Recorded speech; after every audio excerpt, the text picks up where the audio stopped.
Nurg'un odamlarning ovoz berish qatnashmasligida men bir odam nima qila olaydi, men qatnashganda ish o'zgarib qolamdi. O'g'illarning hammasidan chart bo'lsa, qosiqla ovoz bersang o'xshash deygandek har xil banalarni ko'rsatdi. Endi bu yerda biz bir necha halqılık masalalar, masalan 1645 bir oldin qatim biz Angliyaning millatlar qandoq ko'tardi degan masalani tilga olgan vaqtda Oliver Cromwell'ninki parlamentda ko'p sonli ovoz bilan davlat qo'g'isi bo'lib saylanib Angliyani idora qilganlik masalasini tilga o'tgan. Şu vaqtda demek parlamentda Oliver Cromwell'ga huquq verish faqat bir ovoz farq bilan bo'lib ketganda, agar bir odam sal qarg'an bo'lsa ovoz berish masalasiga, balkim Cromwell Angliya tarixida bo'lmagan bo'ladi. Necha yuz ming odam o'lgan, parlament bilan podshohparastlar yoki jumhuriyatchilar o'rtasidagi bu jadal chiqmagan bo'ladi. Amaliyotda bu Cromwell bilan parlament o'rtasidagi urush Angliyaning eng oxirgi ichki urushi, biz uni dedik. Şu 1600-dan hozir qadar Angliyada ichki urush bo'lmadi. Bularning hammasi shu saylan beltiga hurmat qiladigan madaniyatning ta'siri. Yani 1776 yılı bir ovoz farkı bilen İngiliz tili Amerika'nın devlet tili bo'lib qolgan. Hamda German tili butunlay amaldan qoldirilganday. Şu çağda Germaniyaning nufusi ko'p, Germanlik ko'chmanlar ko'p bo'lg'achqa, Amerikada qaysi davlatning tilini davlat tili qilamiz deb ovoz berish bo'lib ekan, faqat bir ovoz farqi bilan German tili amaldan qoldirildi. Amaliyotda shu vaqtda Germanlarning nufusi İngilizlardan ko'p. Ammo Germanlarning ichidan balkim bir turkum odamlar ovoz berishga qatnashmagan bo'lish kerak-da. Ammo İngilizlar nihoyat aktiv holda o'zining davlat tiliga ovoz bergan, shuning bilan bu yerda ingliz tilining davlat tili qilish belgilangan ekan. Mana bu bugungi dunyoda bizning nimishqa germancha o'rganmay ingliz tilini o'rganganligimizning bir siri. Faqat bir odamning ovozi. Ya'ni 1845-yil bir ovoz farqi bilan Texas Cumhuriyati davlat urushini qilib Amerikaning bir shtatiga aylanganday. Ya'ni shu chaqda qarasak, ovoz berishga qatnashgan odamlarning soni shu chaqdagi Texas Cumhuriyati umum fuqarolarining 16%ni egallagan ekan. Eğer hemmeyle katlaşkan olsa belki Texas bugünkü günde bir müstakil devlet olup kelishi mümkün. Demek Texas'ın müstakilliği şu bir adamın avazı bilen yo'qotilib Amerika'nın bir shtatiga aylantirilgan gap.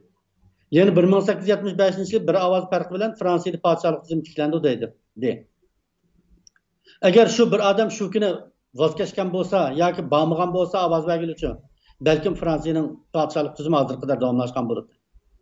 Fransiyalik podshohlik tizimining oxirlashishi Fransa'nın bugünkü gündeki Cumhuriyet'nin uvusup kılışı ve bütün dünyaya Cumhuriyet idisini tartışta bir avantgard bir devletke ayrılışına ait alkılık rol oynayan bilimiz. Andın 1925 yılı Hitler bir avaz farkı bilen Germaniya Nazi Partiyası'nın rehberi olgan. Fakat bir avaz. Eğer şu çağda Hitler Germaniyanın hakimiyet beşiği çıkmagan olsa belki Germaniya bugünkü günde Avrupa'dakiler emas, dünyadaki en güçlü devletin birisi olgan bo'lardi. Demek hata adamdan çıkıp kalışma fakat bir avazın farkı bilen. Belki şu çağ nurgun adamlar qollamagan bo'lishi mumkin Hitlerni, ama ularning pozitsiyasi, yani qatnashmaslik pozitsiyasi ishni buzgan bo'lishi mumkin. Ular belki bizning Uyg'urlarimizga o'xshash va bunda bo'lib ovoz berganning farqi yo'q deb tillab qo'yib uyda o'tirganda va yoki o'tildab qo'yib bu ovozni bersak baribir bo'ladigan ish bo'ladi, Xudoyim xalqqa ish bo'lmay qolmaydi deb Xudoyim ishtirib qo'yib o'zi qiladigan ishni o'tirgan bo'lg'aydi. Ama şu bir ovoz farqi Germaniyaning taqdirini ve dünyanın taqdirini hattoki o'zgartirsak xatolaşmaymiz. Yani 1944 yıl Yaponiya parlamentida bir ovoz farqi bilan havo hujumi Sovet Ittifoqiga emas Amerika qilingan. Shu yerda chataq yeri Yaponiya parlamentida shu kuni 3 odam parlamentga kelmagan ekanda ovoz berishga qatnashmagan. Balkim 3 odam kelgan bo'lsa, sababini xeyli izlanib baqdim, sababini topolmadim. Balkim bolalarni yasliga apiradigan ish chiqqanda yoki birasi og'rib qolganda degandek bir kichik ishlar bo'lishi mumkin. Chunki bu yerda Yaponiyaning qaysi davlat bilan urush qilishidan muhim bir masala yo'q. Shunday bir muhim masala ustida ovoz berishdan voz kechgan insonlarning xatoligi tufaylidan bir davlatning va insoniyatning tarixida cho'ng o'zgarishlar yuz berdi.